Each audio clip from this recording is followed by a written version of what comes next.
Bueno, buenas tardes y perdón por el retraso del inicio del coloquio, pero estábamos el secretario académico Gabriel y un servidor haciendo negociaciones con la empresa Elsevier,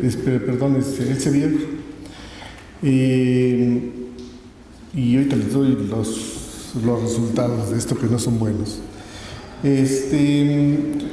Nosotros tenemos un presupuesto de alrededor de 2.400 millones de pesos anuales. De esos 2.400 millones de pesos que tenemos de presupuesto, el 80% son salarios. En ese 20% que nos sobra, el 80% es para pagar servicios, telecomunicaciones, electricidad, datos, todo lo que se necesita. Y en todo lo que nos queda a nosotros para operar y poder hacer investigación, pues realmente es muy pequeñito, son como 400 millones de pesos. De estos 400 millones de pesos, realmente el problema que hemos tenido los últimos 3 años, o más tal vez, es la paridad con el dólar y con el euro.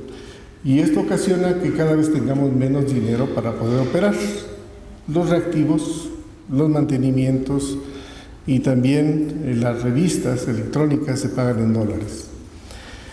Las revistas electrónicas cuestan $5.400.000,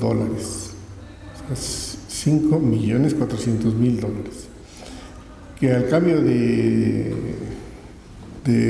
hoy, paridad contra el dólar, pues son más de 100 millones de pesos. Eso es quitarle al presupuesto que tenemos para investigación, pues prácticamente el 25%. Después de ahí, si contamos también los mantenimientos que tenemos para operar los laboratorios, pues eso también nos cuesta alrededor de 50 millones de pesos. Entonces, cada vez vamos teniendo menos dinero para hacer lo que tenemos que hacer. Yo creo que tenemos que buscar nuevos esquemas de financiamiento. El gobierno federal aparentemente no tenemos la ayuda, ¿no? A lo mejor para los partidos políticos sí la hay, para la Cámara de Diputados, pero para hacer ciencia y tecnología pareciera que no es una prioridad. Entonces tenemos que ir buscando una nueva forma de financiar, y eso yo le pido a los colegios de profesores que trabajen y que veamos cómo vamos a salir de aquí. En esta ocasión no tenemos más que 35 millones de pesos para pagar las revistas. Eso es lo que tenemos nada más. Y el adeudo anual es de $5.400.000, o sea, más de 100 millones de pesos. Entonces lo que hicimos fue pedirle a los grandes editoriales, Elsevier, Wiley y Springer, que se sentaran con nosotros a negociar y que buscáramos una manera de tener un esquema de ganar, en el que pudiéramos nosotros trabajar en conjunto con ellos. Hay varias cosas que nos hacen un poquito difícil negociar. Por ejemplo, somos 650 profesores aproximadamente, y cada uno de estos profesores forma un grupo de trabajo, y en total esos 650 grupos de trabajo bajan al año, quiere decir, bajan de la red a sus computadoras 2 millones de artículos y de libros. Eso es imposible, o no sé qué estamos haciendo. Y esos son los récords que nos presentan a nosotros las editoriales. Y eso hace más difícil poder negociar, ¿no? Entonces, ya tenemos una respuesta de Wiley, y Wiley se portó bien, digamos que vamos a poder trabajar con ellos, no se nos va a cortar el acceso. Tenemos una propuesta de Springer también, que dice páguenos hasta donde llevamos, y después ya negociamos, ¿no? Y ahorita con Elsevier dice, pues les vamos a cortar el acceso. Entonces eso es una situación muy complicada y esperemos que la discutan ustedes en el colegio, cada uno de los colegios, y que podamos encontrar una solución. No la vemos ahorita a largo plazo, ¿no? A corto plazo, perdón. Yo creo que pudiéramos volver a sentarnos en la mesa de negociación en 2019 y decir solamente queremos estos títulos y solamente vamos a tener un número contratado de descargas, y si nos pasamos de ese número de descargas, entonces empezamos a pagar por cada uno que se va adquiriendo. Pero por lo pronto yo quería informarles de esta situación. Acabamos de salir de la mesa de negociación con Elsevier, por eso fue que nos tardamos para poder llegar aquí, pero esta es la situación en la que estamos ahorita parados. Estamos buscando la ayuda de CONACYT. Al principio parecía que nos las iban a dar, pero CONACYT también ya entró en problemas muy fuertes con sus centros de investigación. Buscamos la ayuda de la SEP, que es nuestra cabeza de sector. Ahí tenemos promesas que ojalá y se puedan cumplir, y si se pueden cumplir, a lo mejor podemos reducir los daños, volvernos a sentar con las editoriales y volver a negociar con un poquito más de dinero que podemos tener como ayuda.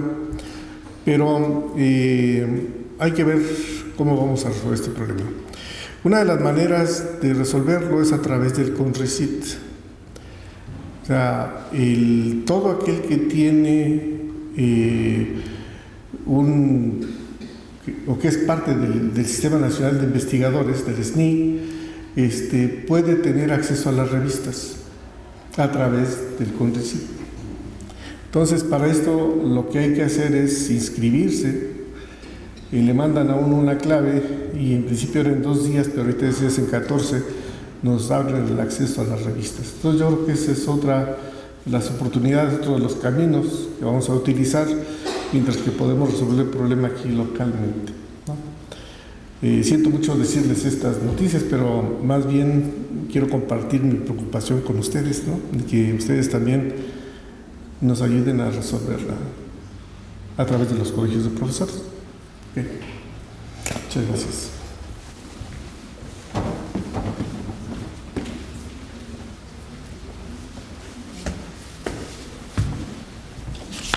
Gracias, doctor Ley. Para presentar el tema de este coloquio, Interfaz, Ciencia Política, Retos y Oportunidades, nos acompaña la doctora Alma Cristal Hernández Mondragón. La doctora Hernández Mondragón estudió la licenciatura en Química Farmacéutica Biológica en la Universidad Autónoma Metropolitana. Después realizó la maestría en Neurofarmacología y Terapéutica Experimental en el Departamento de Farmacobiología del CIMBESTAB. Posteriormente, realizó su doctorado en el programa en Desarrollo Científico y Tecnológico para la Sociedad, también en este centro. Durante sus estudios de doctorado, la doctora Hernández se enfocó en los procesos de toma de decisiones en política científica, transferencia de tecnología y creación de empresas de base tecnológica.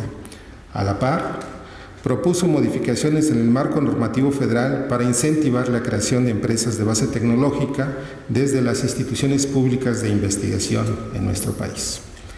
La doctora Hernández fue coordinadora de asesores en la Comisión de Ciencia y Tecnología de la 63 Legislatura de la Cámara de Diputados y actualmente es profesora invitada en el programa en Desarrollo Científico y Tecnológico para la Sociedad. Cedo la palabra a la doctora Alma Cristal Hernández Mondragón. Adelante, doctora, por favor.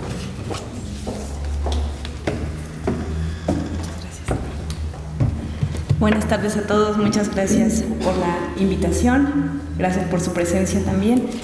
El día de hoy quiero compartir con ustedes esta parte, una parte de mis preocupaciones y ocupaciones de los últimos años, que tiene que ver con estas dos disciplinas que de manera natural concebimos como separadas. Por un lado ciencia y por otro política. ¿Qué tienen que ver? ¿Se unen? ¿Se pueden reunir? ¿Para qué nos sirve que se reúnan? Este tipo de cuestiones me empezaron a atormentar cuando estudiaba la licenciatura. Y afortunadamente tuve profesores que alimentaron mi curiosidad y que con sus preguntas de una manera u otra fueron guiando el camino que finalmente decidí tomar. Permítanme ahondar un poquito más en esto. Cuando decidí, yo en algún momento de mi vida de bebé, no de bebé, pero de bebé en cosas científicas, decidí que quería hacer ciencia, y entonces cuando entré a la universidad yo decidí que quería ser investigadora. Yo creía que quería hacer investigación. Entonces cuando entré a la universidad me involucré rápidamente en varias instituciones y con varios profesores en varios laboratorios para ver qué es lo que estaban haciendo y que me enseñaran cosas. Cuando platicaba con ellos me decían, todos se quejaban de algo. La ciencia en México está mal, tenemos un problema con esto, tenemos un problema con aquello, tenemos varios retos. Y yo les decía, sí, pues lo puedo ver, ¿no? Es fácil verlo. ¿Qué hacemos? ¿Qué hacemos al respecto? Y me decían, yo no sé, yo tengo mucho trabajo como para perder el tiempo en eso. Entonces yo pensaba, pues si los que lo hacen, si me decían es que los que lo hacen no saben cómo hacerlo, no saben lo que es la ciencia, no saben nada de ciencia, no saben la importancia que puede tener la ciencia, entonces estamos mal. Y yo les decía, pues si los que lo hacen no lo saben y los que podrían hacerlo creen que es perder el tiempo, pues entonces estamos como hámsters corriendo en una bola sin dirección y vamos a seguir tropezándonos con los mismos problemas y vamos a continuar en la misma dirección. Y finalmente decidí que yo no quería llegar a un momento, después de varios años lo decidí, yo no quería llegar a un punto en el que en el que igual me estuviera quejando sin haber intentado, al menos ver cómo era esto. En realidad, el proceso es así, en realidad, ¿quién toma esas decisiones? ¿Cómo las toman? ¿Con base en qué? Y con esta idea ingresé al CIMBESTAB, acá a un programa entonces nuevo, ahorita ya no tanto, Desarrollo Científico y Tecnológico para la Sociedad, con esta idea, no solo generar un diagnóstico y decir el proceso se hace así, sino que yo quería involucrarme y quería conocer a los actores que participaban en este esquema. Así busqué acercarme con tomadores de decisiones y bueno, esa es una historia que les puedo compartir en otra ocasión, pero en todo este camino aprendí varias cosas. Una de ellas, que es la que considero más importante en este aprendizaje y es la que quiero compartir con ustedes, es la necesidad de que haya gente formada en la ciencia, en el campo de decisiones, en la arena política. Esa es una de las cuestiones que quiero compartirles el día de hoy y que espero que espero que despierte su interés y podamos discutir un poco al respecto. Y sin más, quiero comenzar con esta parte, Interfaz, nuestra enciclopedia editada colaborativamente, políglota e internacional, o sea, Wikipedia, dice que interfaz es una palabra del inglés interface y que se refiere a una superficie de contacto, que es una conexión o frontera entre dos aparatos o sistemas independientes. Estos dos aparatos o sistemas independientes, la Real Academia Española serían la ciencia y la política, y los define la RAE, por un lado, a la ciencia como el conjunto de conocimientos obtenidos mediante la observación y el razonamiento, sistemáticamente estructurados y de los que se deducen principios y leyes generales con capacidad predictiva y comprobables experimentalmente. Mientras que, por otro lado, política, pues viene del latín políticos y del griego políticos y demás, y es, en una de sus definiciones, un arte o traza con la que se conduce un asunto o se emplean los medios para alcanzar un fin determinado. Esto suena dispar, ¿no?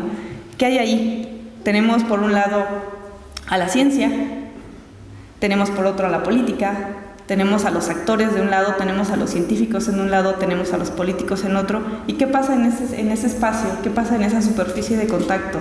¿Hay esa superficie de contacto? ¿Existe? ¿Qué pasa? Sí existe. En esa superficie de contacto lo que sucede es que, como lo vemos de manera tradicional, Vemos a los tomadores de decisiones allá, por un lado, y nosotros nos vemos acá, ¿no? Y entonces ellos nos envían alguna política, algún programa que ha sido llamada top-down, y nosotros decimos, es que eso no me sirve, eso obstaculiza mi trabajo, eso está deteniendo el progreso científico, lo que quieran. Y decimos, ok, entonces los teóricos han dicho, entonces, y en algunos países se ha intentado, hagámoslo al revés, que sea la comunidad científica los que proponen las políticas a los tomadores de decisiones. ¿Y qué creen? Tampoco es resultado. Tiene que haber esta comunicación en dos fases, tiene que ir en los dos sentidos. Aquí es donde la interfaz cobra sentido. Interfaz es un término nuevo para algo que se ha venido haciendo, se hace y se va a seguir haciendo con o sin nosotros. Y nosotros somos los afectados directos de este problema, de las negociaciones que aquí se llevan a cabo. Y estamos como simple espectador, viendo. Esta es una parte que me preocupa. ¿Y se hace en México? Sí, sí se hace. Para empezar, les muestro un esquema general. Tenemos a la cabeza al CONACYT, particularmente al Consejo General de Investigación Científica, Desarrollo Tecnológico e Innovación, que es presidido por el presidente de la República. El secretario es el director de CONACYT, está integrado por secretarios de diferentes secretarías de Estado que están definidos en el artículo 5 de la Ley de Ciencia y Tecnología, si quieren revisarlo. Es el órgano máximo de decisión en materia de política científica del país. ¿Quién está ahí? ¿Cómo funciona? ¿Cuáles son sus resoluciones? ¿Cómo nos afectan? ¿Qué sabemos de él? De la CONAGO, por ejemplo. Cada estado tiene un gobernador. Cada gobernador es miembro de la Comisión Nacional de Gobernadores. La CONAGO tiene una comisión de ciencia y tecnología. ¿Y quién participa? ¿Quién está ahí? El foro consultivo también por ley, la ley de ciencia lo faculta como el organismo consultor del CONACYT. ¿Cómo está haciendo el trabajo? ¿Qué saben de ello? La Triple C, el Consejo Consultivo de Ciencias de la Presidencia, la Conferencia Nacional de Ciencia y Tecnología, la Academia Mexicana de Ciencias, el Legislativo a través de las cámaras, de las comisiones de ciencia, que no son las únicas. El Legislativo tiene 56 comisiones solo en la Cámara de Diputados. La de Ciencia es una. El Comité Intersectorial de Innovación. Los consejos empresariales tienen comisiones de ciencia y tecnología. ¿Y saben quién los pela? ¿Quién va a platicar con ellos? La red NACECIT, cada estado tiene un consejo estatal de ciencia y tecnología. ¿Qué hacen? ¿Cómo participan? En la Presidencia de la República, en la Oficina de Presidencia, hay una coordinación de ciencia y tecnología que fue creada este año. Las mismas instituciones, ¿cuál es el papel que tenemos nosotros? Y por supuesto el pilar y del que todos discutimos en algún momento, el presupuesto. ¿Cómo estamos ahí? En todas estas esferas, y que son pocas, no muestro todas, pero solo para dar una idea, existe esta comunicación, o debe existir esta comunicación. Se da ahorita, y que adivinen quién está ahí, o más bien quién no está ahí. No es una pregunta difícil. La idea es que podamos ser una especie, tomando la referencia prestada de la transducción de señales, que podamos transmitir ese mensaje, que podamos, que seamos capaces de transmitir y de hacer resonar el mensaje correcto, que podamos llevar las necesidades, traducirlas si es necesario, que podamos actuar como un filtro para darle sentido a lo que necesitamos, de manera que podamos ganar un poco a nuestro favor, ¿no?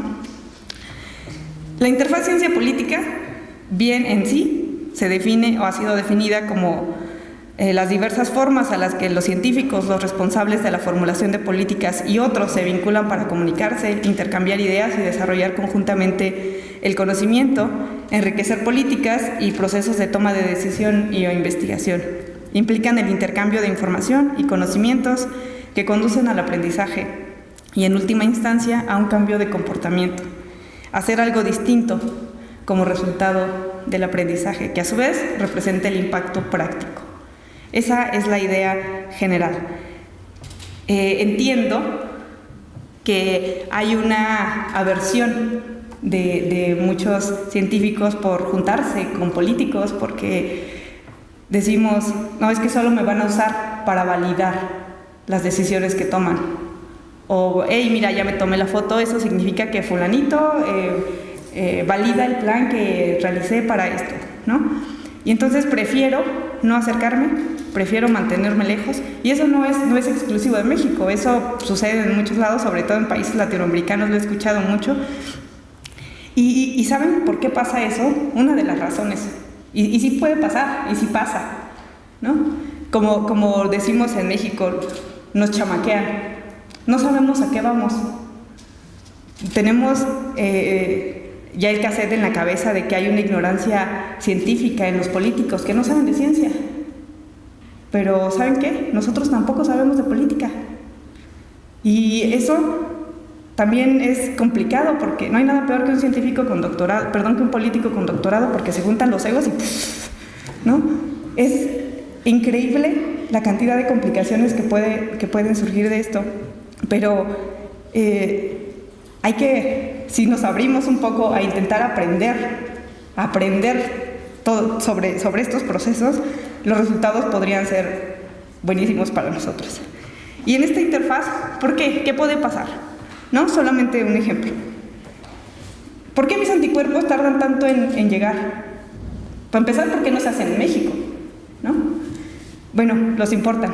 ¿Por qué tardan tanto en llegar? ¿Y por qué cuando llegan luego aduana los clasifica como peligro biológico? ¿A poco de veras? ¿No? ¿Por qué si gané un proyecto el año pasado no tengo recursos este año? ¿Por qué no me ha llegado el dinero? ¿Por qué no puedo planear mis investigaciones por más de un par de años? 3, 4, los que sean necesarios. ¿Por qué el presupuesto disminuye en vez de aumentar? ¿Quién lo piensa? ¿Quién lo decide? ¿Quién toma esa decisión? Y nosotros participamos, discutimos, hablamos. La idea, justamente les digo, es participar en ese espacio que tenemos ahí. Ese espacio existe, hay que tomarlo. Regresando al punto que a todos en algún punto hemos discutido, aunque sea en una charla de café, presupuesto, ¿no? En este gráfico pueden ver cómo desde el sexenio de López Portillo la inversión en ciencia, pues en México ha estado pues muy abajo, punto 36, punto 39, el punto más bajo fue con Salinas de Gortari. En 2002 surgió la ley de ciencia y tecnología que actualmente nos rige. En 2004 hubo una modificación, la primera modificación que sufrió la ley de ciencia después de creada fue para insertar que al menos el 1% del Producto Interno Bruto debía destinarse a gasto en investigación y desarrollo experimental. Y adivinen qué, eso no ha pasado. Esta es una gráfica actual que la Dirección de Análisis Estadístico y Evaluación del CONACYT me prestó los datos recientemente, en donde vemos que no hemos ni siquiera arañado, creíamos que estábamos arañando el punto 6, pues estábamos bien mal. El año que más presupuesto hubo para la ciencia en México fue en 2016, fueron más de 91,000 millones de pesos.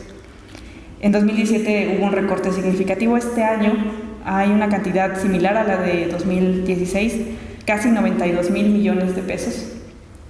Es decir, no nos vamos a recuperar, en realidad no vamos a alcanzar ni siquiera el punto 6, ni siquiera el punto 53, yo creo. Bueno, esas proyecciones seguramente las harán los economistas, pero con esto quiero ilustrarles que esa parte sucede, pero no es solo.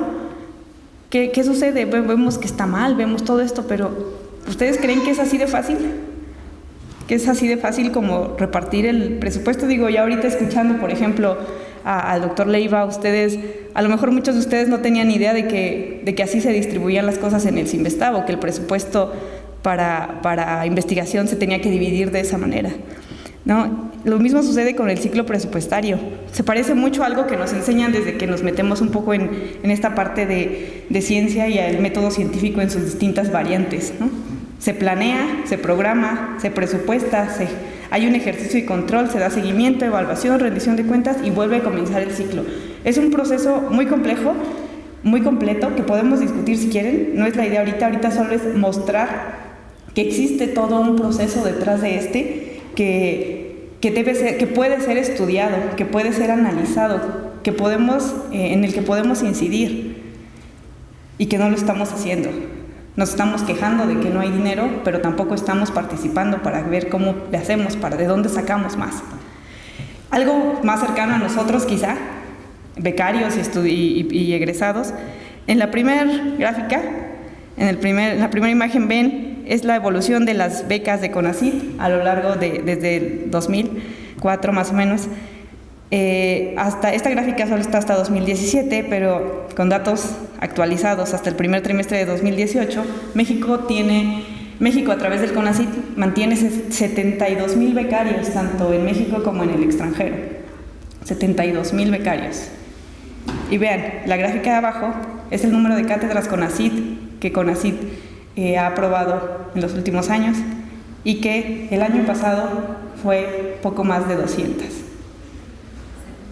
¿Qué pasa con esto? Es una discusión que deberíamos tener, que nos debería importar. Esto es algo que sí nos afecta directamente a nosotros o que nos debería interesar. Y pensamos, pues es que no hay dinero, no hubo dinero, ¿no? La toma de decisión fue que el legislativo aprobó un paquete. Si revisamos un poquito el esquema, pues vemos que en realidad que es una propuesta del Ejecutivo la que aprueba el legislativo y que con base en eso se toman las decisiones y demás. Pero ¿qué creen? Es un proceso todavía más complicado, en el que, como veíamos, hay todo un proceso para definir, identificar, etcétera, todos estos pasos. Hay muchos actores, el sector privado, los analistas, cabilderos, el sector público, que se comunican entre sí, que se comunican con el Ejecutivo, que se comunican con los tomadores de decisiones, y nosotros estamos ahí, viendo. ¿Cuántos de ustedes conocen a su representante en el Congreso? Es más, ¿cuántos de ustedes tienen actualizada su IFE? ¿No? Yo me tardé años en actualizarla cuando me vine a vivir aquí a la Ciudad de México, ¿no? Y aún más, ¿cuántos de los que sí los conocen se han acercado a ellos para decirles las preocupaciones de ciencia, para mostrarles cuál es la importancia o cuál podría ser la importancia de apoyar esta parte? Esta parte de la participación es la que nos obliga a estar ahí, o la que nos debería motivar a estar ahí. ¿Tenemos un mensaje? Sí, tenemos una queja, tenemos muchas quejas, en muchos sentidos. ¿Tenemos propuestas? Seguramente. ¿Cómo las hacemos llegar? ¿Qué mensaje buscamos transmitir? ¿A quién va dirigido el mensaje? ¿Cuál es el objetivo que buscamos? ¿Qué tenemos en común con el receptor? Algo deberíamos tener en común. ¿Qué podemos ofrecerle? Y algo muy importante, el papel de la sociedad. ¿Cómo nos ve la sociedad? ¿No? Como gremio solito, no nos da para avanzar solos. Necesitamos el apoyo de la sociedad. Pero esa es una discusión que vamos a dejar para después. Y ahorita nada más les quiero comentar rápidamente un caso de cómo es que esta participación y en esta comunicación que no nos enseñan y que no hemos tenido tampoco nos hemos dado mucho a la tarea de investigar, ¿no? Hace algunos años trabajaba en la Comisión de Ciencia y Tecnología en la Cámara de Diputados y el presidente de la misma me pidió que me pusiera en contacto con unos investigadores que tenían algún problema. Él no sabía cuál, pero alguien le había dicho que por favor se comunicara con ellos, que tenían un problema con una iniciativa que había presentado una diputada en materia de reproducción asistida y células troncales. La iniciativa era un pegote de muchas cosas y en verdad era algo que marcaba un retroceso terrible para la investigación y demás. Entonces ellos fueron a hablar pidieron hablar, hablamos. Después de mucho rato, ya saben, tengo clase, hoy no, mañana, otro día.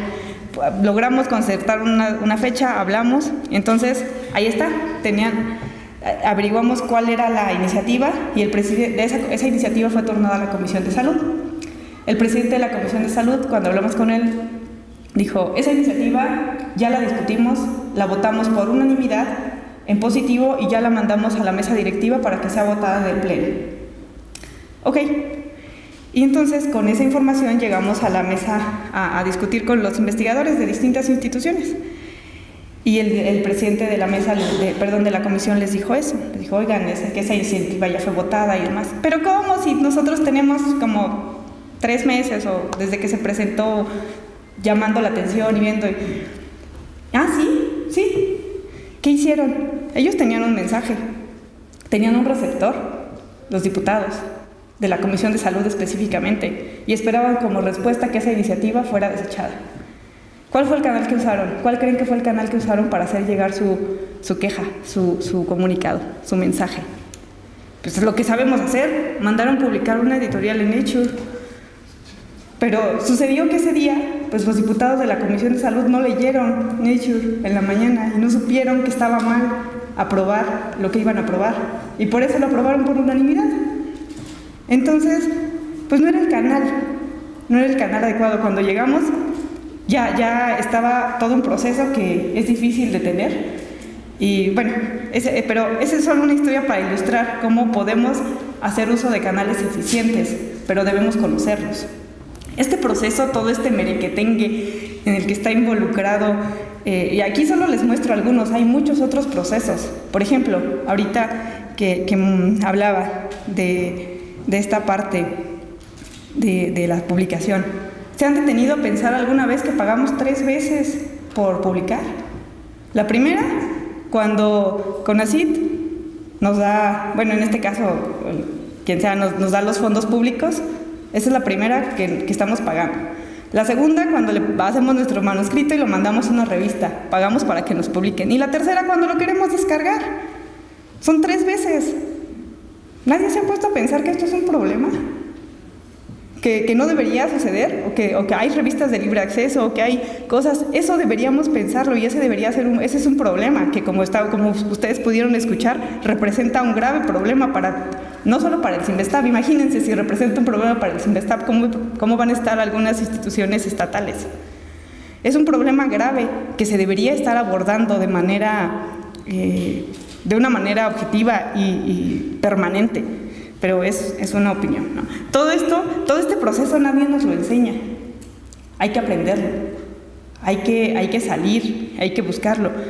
Afortunadamente, en el mundo se han dado cuenta de que esto es necesario y de que se requieren mecanismos que promuevan esta vinculación entre la ciencia y la política. Y les quiero platicar de 3 principales. Hay algo que se llama, que hace la Asociación Americana para el Avance de la Ciencia, que son fellowships en ciencia, tecnología y política, en donde la idea es muy sencilla. Toman un egresado de doctorado de cualquier área y lo becan las instituciones, las agencias, brindan espacios, becas. El Congreso, hay patrocinadores independientes también, brindan. El chiste es que la asociación reúne dinero, le da una beca hagan de cuenta un postdoc. Pero su postdoc es ir al Congreso y aprender lo que hacen en el Congreso. Y enseñar lo que él puede enseñar, ¿no?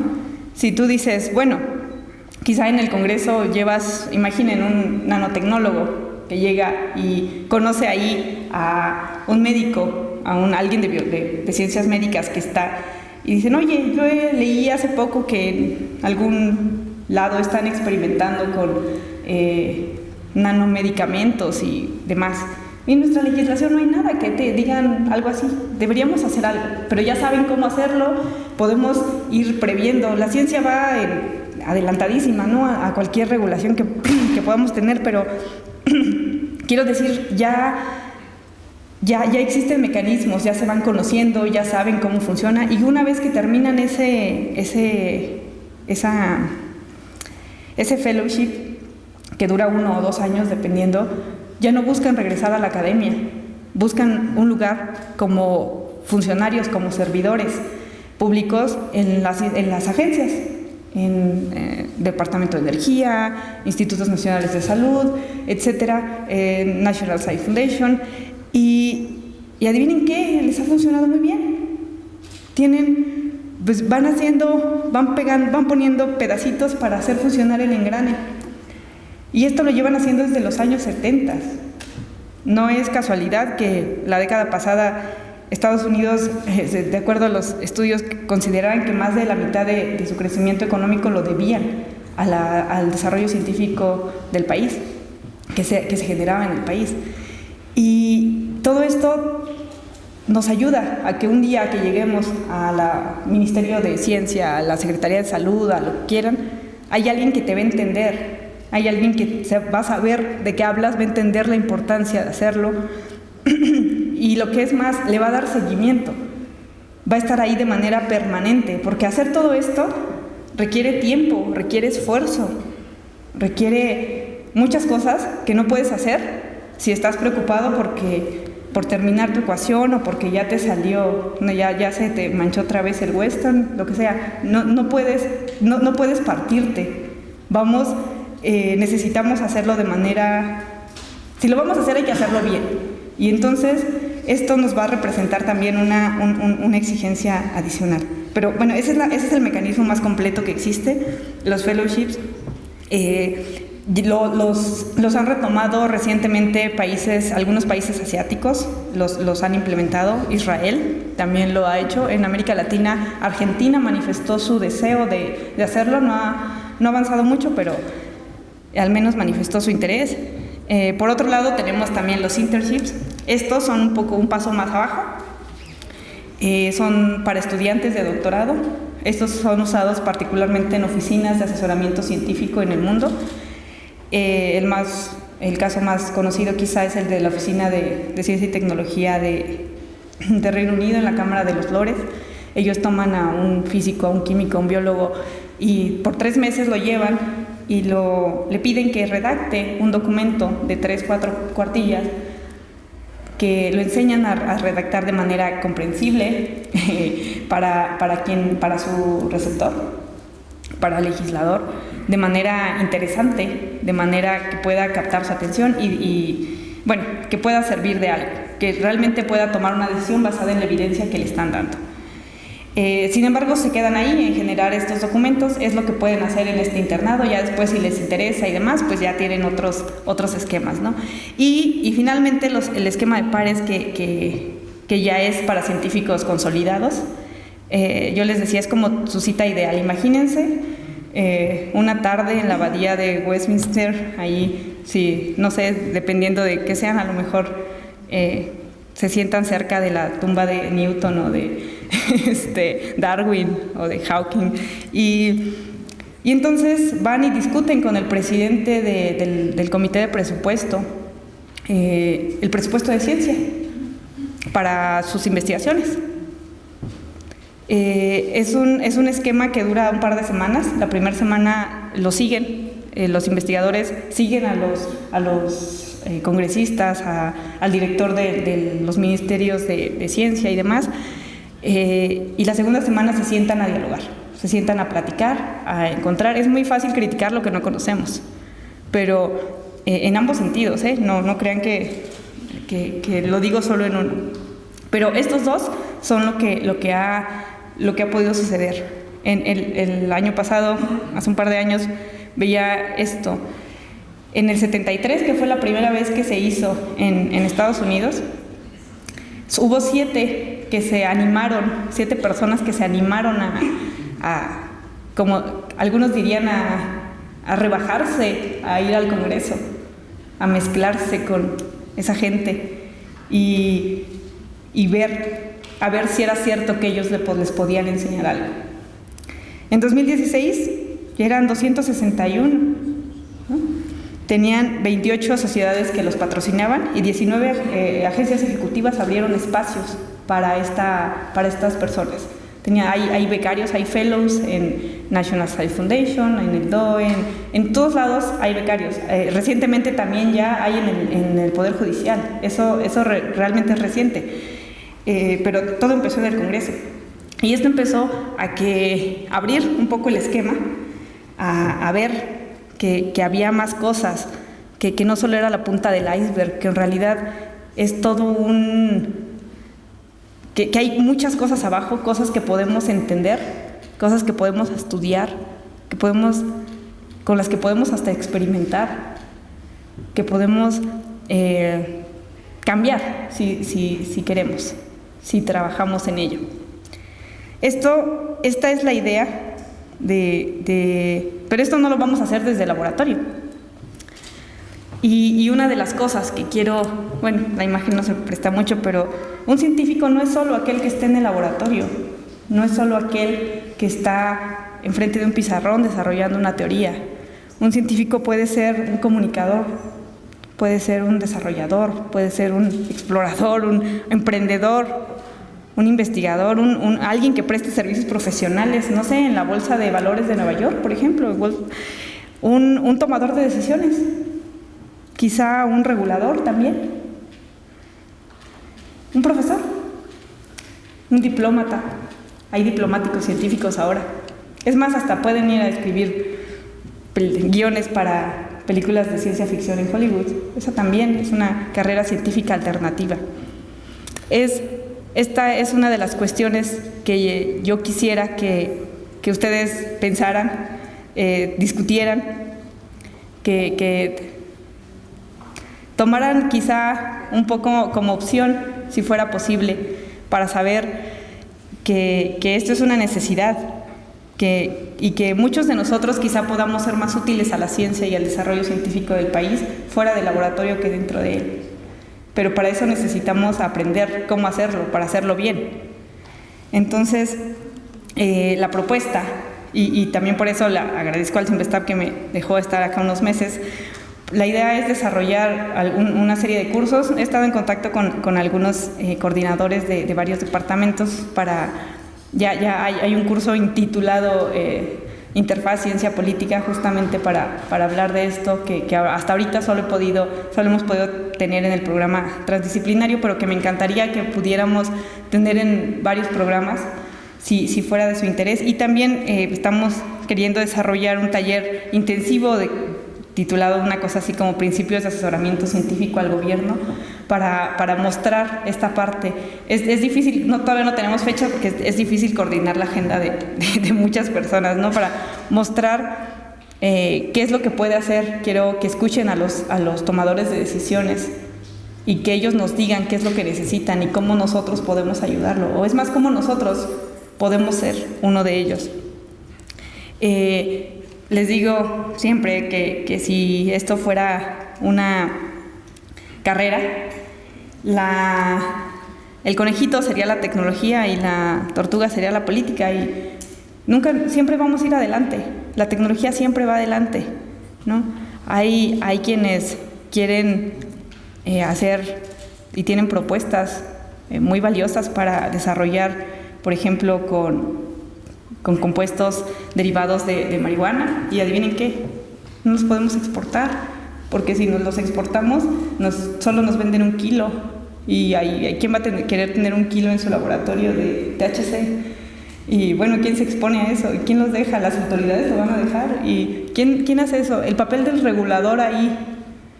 Yo conocí gente que hizo alguno de estos fellowships que me decían: Alma, es que yo creía que amaba la química, hasta que fui a un curso de reguladores donde me explicaron cómo hacían el proceso de regulación de sustancias químicas, y yo dije, es ahí donde yo puedo estar, donde puedo hacer muchas cosas.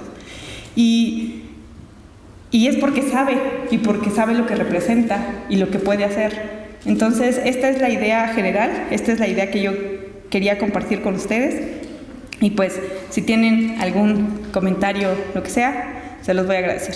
Eso es todo.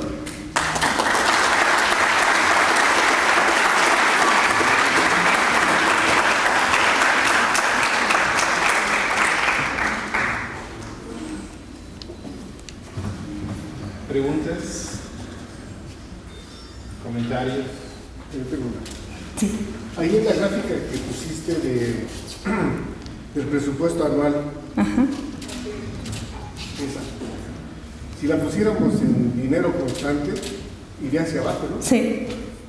O sea, si pusiéramos eso traducido a dólares o a euros, en realidad no ha aumentado, va para abajo. Va para abajo, así es.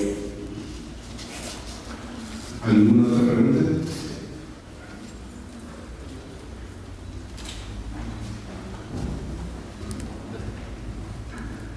Por lo que mencionabas de los mecanismos estos de fellowships, internships y la cita ideal, parecería que tal vez el mejor mecanismo que podría tener CONACYT para cumplir sus funciones como agente en ciencia y tecnología sería financiar este tipo de actividades en lugar de tal vez tantas becas del PNPC, que a final de cuentas no hay cabida para, lo que mencionaban, para tantos egresados con doctorado que no hay, digamos, plazas. Esa sería tal vez una propuesta, como tal vez redirigir los dineros de CONACYT a este tipo de mecanismos para modificar la política científica. Podría ser, pero hay que tener cuidado con esa parte de recortar, porque van a decir que no queremos el progreso y que no queremos más becarios y demás. Es una situación, es una propuesta que yo personalmente compartí con Enrique Cabrero. Le pareció interesante. Quedó en que íbamos a discutir un poco más el proceso a través del foro consultivo. No ha sido posible aún, pero yo confío en que en algún... Yo la propuesta que le di fue: ¿por qué no tomas algunas de las becas? ¿Por qué no se toman algunas de las becas de postdoc que existen y se dirigen hacia esta parte? Igual y no muchas, si quieres 10, 5, las que sean, y podemos buscar otros mecanismos para hacerlo. Pero también habría que ver el interés que pueda o no existir en la comunidad por hacer eso, por mezclarse un poco en esa parte. Sí. Bueno, va un poquito también por ahí la situación. Yo creo que sí hay mucho interés de muchas personas para poder participar en la política desde la trinchera científica o con alguna preparación básica en la ciencia. Sin embargo, creo que en México muchos de nosotros no hemos crecido con una buena confianza, como bien lo acabas de contar en tu presentación. A mí sí me gustaría que tú nos dijeras brevemente cómo fue tu experiencia como asesora de este grupo de cabildo de la Comisión de Ciencia y Tecnología, por una razón principal, porque la política siempre se ha dicho que es un juego de pactos, ¿no? Es a quiénes cedes más sin que los otros grupos no se enojen o no entren en conflicto con ese otro, ¿no? Y eso es algo muy interesante, porque en ciencia parece mentira, pero también hay muchos grupos, ¿no? Políticos y no políticos, ¿no? Sí, de hecho, pues en todos lados, ¿no? Cualquier proceso es una negociación prácticamente. El hecho de que en política también, eso es algo de lo que aprendemos, y tienes razón, es muy parecido a lo que sucede aquí y a lo que sucede en otros lados. Cuando yo fui a Cámara de Diputados, cuando me aceptaron en la Cámara de Diputados, me dijeron, prácticamente me dijeron: ¿y tú qué haces aquí? ¿No? Estás como sobrecalificada. Y empezaron un poco las cuestiones de decir: bueno, pues hazte para allá, vete para acá, hoy no vamos a hacer esto, hoy sí. Bueno, yo no me quité de ahí. Tuve la fortuna de conocer a un legislador que, por azares del destino, permítanme contarles esto. La importancia de una charla de divulgación, ¿qué tan importante puede ser? La hija de una de las hijas de este congresista, este legislador, escuchó una vez una charla de divulgación que fue a dar Luis Herrera Estrella a su prepa, y ella decidió que quería estudiar algo de genética y demás. Y un día le dijo a su padre: oye, papá, ya que estás en la Comisión de Ciencia, y que eres diputado, pues yo estudié ciencia por esta plática, porque el doctor me inspiró para hacer esto. Ahora que estás allá, podrías ir a platicar con él y ver si tienen alguna coincidencia. Y entonces él fue a platicar con el doctor Herrera, porque su hija escuchó una plática de divulgación un día, decidió que era tan importante que tenía que comunicarlo a otras gentes, ¿no? Esta es una parte que me parece, ¿cuál puede ser el alcance que tiene una charla así? Bueno, gracias a todo esto se dio que me permitieron y que conocí a esta persona. Fue una de las pocas Quizá es uno de los pocos políticos, es uno de los políticos, es quizá el mejor político que pude haber conocido y que me introdujo a esta parte de conocer y de saber, entender. Juntos caminamos por esta parte en la que decíamos, sí es necesario que haya una negociación, sí es cierto, pero ¿sabes qué? Ciencia es un sector tan noble que no vas a encontrar gente que esté en contra, ¿no? Puedes encontrar gente que esté en contra de que se distribuya de manera distinta el presupuesto o que se discuta el presupuesto de salud, de educación, pero de ciencia hasta se van a ver mal si dicen que están en contra de. Entonces, en la comisión de ciencia, legisladores que en otras comisiones no se hablaban, rojos y verdes y azules y demás, ahí se trataban súper bien, porque tenían coincidencias, porque hay una manera en la que puedes presentarlo y además el tema se presta también a esto, que en realidad no les afecta. Si quieres hablar ya un poco más de los cotos de poder y qué tan allá les llega, pues no les llega. No es algo que realmente pueda significar, pueda tener una importancia real, ¿no? Pero tampoco hay nadie que esté trabajando por hacerlo, entonces solo dicen, pues sí que se haga, pero pues ¿quién lo hace? Y solo se hace como se entiende, como se puede. Esa es una parte pequeña de lo que vi. En el caso específico del CIMESTAR, una de las inquietudes que tenemos varios investigadores es que nuestra institución es poco conocida en general en México y en especial entre los sectores legislativos, ya no por no decir el ejecutivo. Algunos hemos hecho algo, hemos tratado de acercarnos y ese acercamiento no es nada fácil. Existe la idea de invitar a una comisión de legisladores, de senadores, de diputados a que vengan al CIMESTAR. ¿Con tus contactos tú nos puedes ayudar? Sí, se podría hacer, pero yo la pondría también de otra manera. ¿Por qué no ir a la Cámara? Hasta los recibirían con su mejor tasa. En verdad, cuando yo estuve ahí, si alguien les decía, ¿pero por qué medio lo solicitaron? Pues con los conocidos de los conocidos de los conocidos. Exactamente. Bueno, si un día, es más, los invito a que cualquier día vayan a la comisión que conozco, es la Comisión de Ciencia, y se paren en la puerta y le pidan a la secretaria que quieren una cita con el diputado, presidente de la comisión, para hablar del CIMESTAR. En verdad, es así de sencillo. Solo en verdad fuimos con una cita, con el conocido del conocido, solo cruzar la puerta fue una hazaña mayúscula. Sí, claro. Porque estaba lleno de gente, el policía no nos dejaba siquiera entrar a la cámara. Teníamos que hacer la cita porque si no venía alguien de dentro no salía para recogernos. O sea, tan fácil, mejor acompañarnos. Sí, claro, no, por supuesto. Cuando las primeras veces que yo iba a cámara, también entrar era un martirio, porque yo no conocía a nadie. Entonces yo mentía y decía que iba a la biblioteca que estaba dentro. De esa manera no me podía negar el acceso. Y ya, entonces ya no me salía de ahí. Y ya me la pasaba buscando en las oficinas y platicando y viendo quién me escuchaba y hablando hasta por los codos, ¿no? Si hablar por teléfono, igual. Alguien alguna vez me decía, es que una vez hablé por teléfono, pero nunca me respondieron. ¿Sabes cuántas llamadas reciben diario? ¿No? También hay que darle un seguimiento a nosotros. Entiendo esta parte de que, la parte mala de ir con el conocido del conocido, de parte del conocido, es que pues muchas veces el conocido del conocido le cae mal al otro que te va a atender. Y entonces eso cambia completamente la perspectiva que pueden tener y el recibimiento que te van a dar, eso es indudable.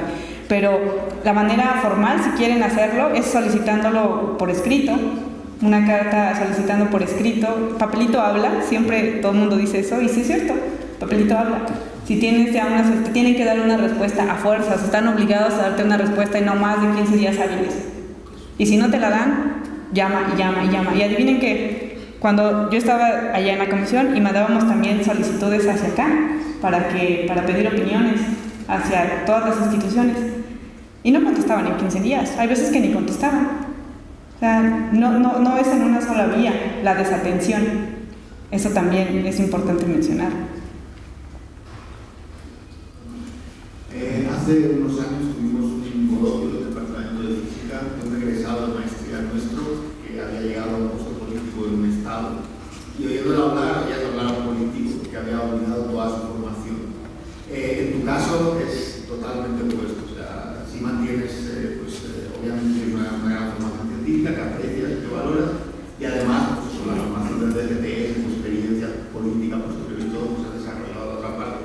Entonces creo que es muy valioso y pues, ojalá podamos digamos, aprovechar toda tu experiencia como enlace y también pues cosas que nos has comentado, por ejemplo, los contactos que has tenido con los diversos candidatos, cómo has llevado con otra agenda que es la agenda de los debates, vayan a incluir preguntas que nos interesan a todos mucho, pues felicitarte por todo ello y ojalá sigas así. Gracias. Bueno, para generar la interfaz, Alma, a mí lo que me interesaría saber, bueno, lo primero es si tú sabes exactamente cuántos políticos tienen grado de licenciatura o posgrado en nuestro país, o en qué proporción al menos en la Comisión de Ciencia y Tecnología, ¿no? Y esto viene también porque me gustaría saber entonces qué mecanismos o iniciativas existen para que esos políticos adquieran una cultura científica. O sea, ¿no? O sea, nosotros podemos empezar a trabajar pues, en adoptar una cultura política, pero ¿qué iniciativas ya existen, al menos en la Comisión de Ciencia y Tecnología, para que ellos nos garanticen que tienen esa cultura científica que, pues, obviamente permita la comunicación e interlocución? Para empezar, hay que comenzar aclarando que los legisladores de la Comisión de Ciencia y de cualquiera, en particular los diputados, tienen un periodo de 3 años, hasta antes de la reforma política. Ahorita ya se van a poder reelegir hasta por 4 periodos, pero por 3 años. Entonces, están ahí 3 años y después de esos 3 años se van y llegan nuevos, que si les interesa retoman lo que dejaron los anteriores, si no, ya se perdió todo, ¿no? Entonces, suponiendo, digo, en las comisiones que yo conocí, en esta última en particular, de 25 integrantes que tenía la comisión, una de ellas tenía doctorado, había sido rectora de una universidad. Otra tenía maestría, también rectora de una universidad estatal. Y a estudiantes de posgrado que habían del Poli, físicos y ingenieros ambientales. Yo creo que la composición sería más o menos un 40% que tenían una formación científica. Y ahí también, permítanme una pregunta, una cosa. ¿Saben qué hicieron ellos? Hay otra cosa. Bueno, en este sentido, ¿cómo le hacen o cómo le hacen ellos para escucharnos, para comunicarnos? Ellos no van a venir aquí a escucharnos, no van a solicitar una cita con el cuerpo académico del CIMBESTAB para explicar o exponer sus puntos. Y no lo van a hacer por la simple razón de que creen que no lo necesitan, porque nadie nunca les ha dicho es importante o sería bueno que lo hicieras o tendrías una buena aceptación o no van a venir. E ir nosotros, les comentaba esta parte de, si les decías, el doctor fulanito de tal, yo escuchaba al asistente del diputado y le decía, es que el doctor fulanito de tal lado solicitó una cita con usted. ¿Y cuándo tengo disponible? Ahí también hay que conocer. Martes y jueves son los días de sesiones. El mejor día para conseguir una cita con ellos es el miércoles. O sea, y si vas martes o jueves, pues entonces te vas a tener que esperar hasta que salgan porque tienen que ir a votar, regresan, van y vienen y demás, ¿no? Entonces, asegúrense que sea un miércoles mejor. Si les dicen que un lunes o un viernes y son de otro estado, probablemente no los van a recibir porque esos días vuelan. Entonces, ¿qué mecanismos tienen ellos para acercarse? Ninguno. No hay ningún mecanismo que promueva. Tienen una subcomisión de vinculación con las instituciones y demás, que funciona con quien quiere, con quien se acerca. Ellos no buscan, ellos solo reciben. Si alguien va y dice, oye, yo quiero saber cómo funciona esto, entonces lo agregan a una lista de correos y le empiezan a mandar y y los invitan y aceptan invitaciones y van y demás. Eso es todo. No tienen un mecanismo formal para comunicarse hacia afuera. Es solamente si tú los buscas, lamentablemente. ¿Otra pregunta? Bueno, pues muchas gracias.